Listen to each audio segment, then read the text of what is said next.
Hello, today we will be doing our acupuncture informational presentation. This will briefly go over what acupuncture is, the benefits of acupuncture, the modalities of acupuncture, some visual aids for us to understand those modalities better, and then some final takeaways just to recap everything that we've gone over.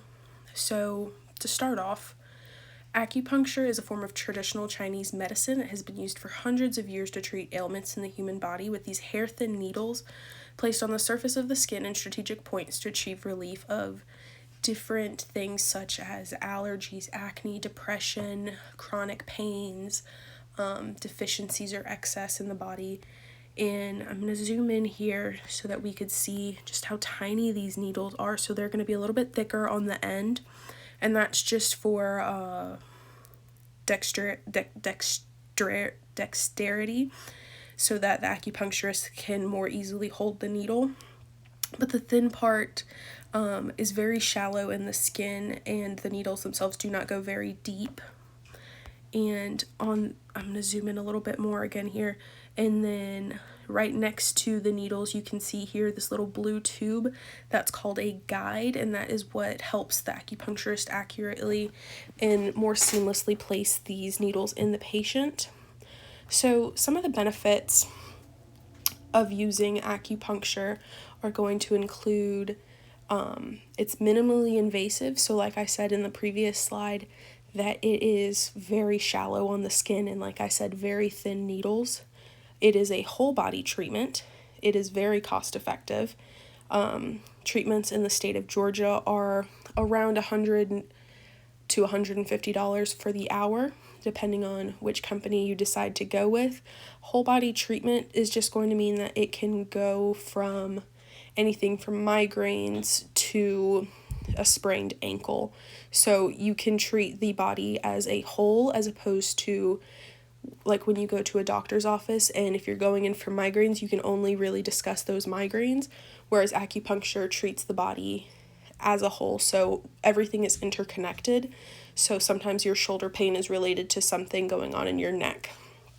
And the best part about this as a whole is that there are no side effects. There's not going to be any adverse reactions. There's not going to be any swelling on site. There's not going to be any chance of infection, and that's something that is really appealing to a lot of people, as opposed to using prescription medications or just trying different remedies for different things. It is also a very powerful tool in whole body wellness. So like I've said, it can treat anything from anxiety, acne, migraines, upset stomach, help with pregnancy.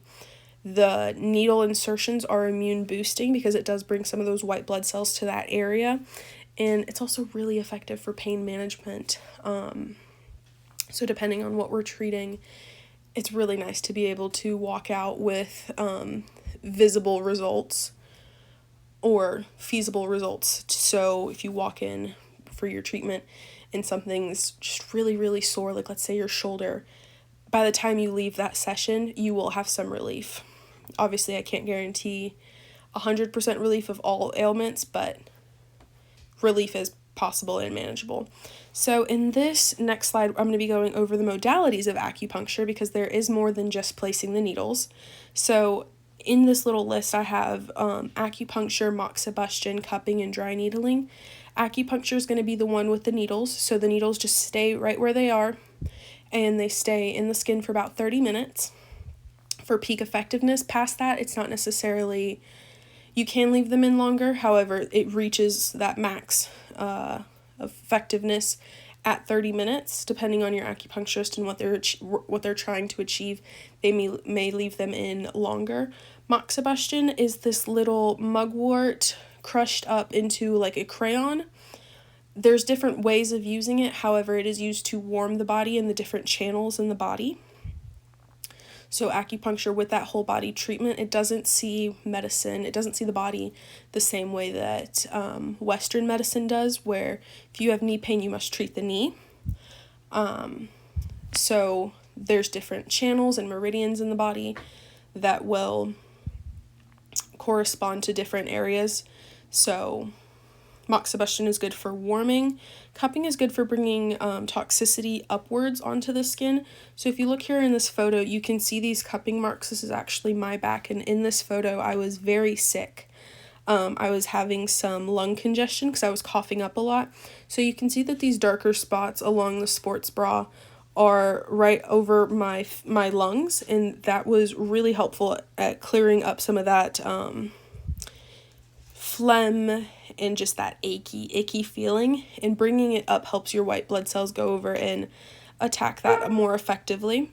And then dry needling is similar to cupping in that it's more immediate results, but dry needling is going to be using that same acupuncture needle to move in within the muscles in certain muscle knots, so that's going to be best for mobility issues and tightness, things of that nature. So that's going to be more of a stiffness thing going on. That one, the needle does move in a little bit deeper, and the acupuncturist is on the other end moving the needle. So it's a teeny bit more invasive, but it's not something that will draw blood. So in this next slide, I have pictures of our different modalities. So right here, I've got ear seeds, which are these little studs. They look like studs. It's a mustard seed on the other end, and it's a sticker, and they place them all along the ear. So there's different acupuncture points within the ear, and when it's not penetrating your skin, it's called acupressure. So with these, it's acupressure. Next to this, you've got acupuncture, where it is puncturing the skin with our hair thin needle skin, so it's that same photo again. Here we've got cupping with the actual cups on the patient's back. Off to this side here, I've got gua sha, so that's going to be the scraping. That's another modality of the traditional Chinese medicine. Here we've just got more examples of that cupping, again bringing toxicity up to the surface of the skin. Here I've got another example of just how tiny and hair thin these acupuncture needles are. So this one's going to be in that lung channel. So this is going to be the Korean hand acupuncture. Again, I was sick here, so we had used a needle just to decongest my nose, which was really helpful at the time. And this is an example of one of the herbs that we actually use at the clinic that I work at.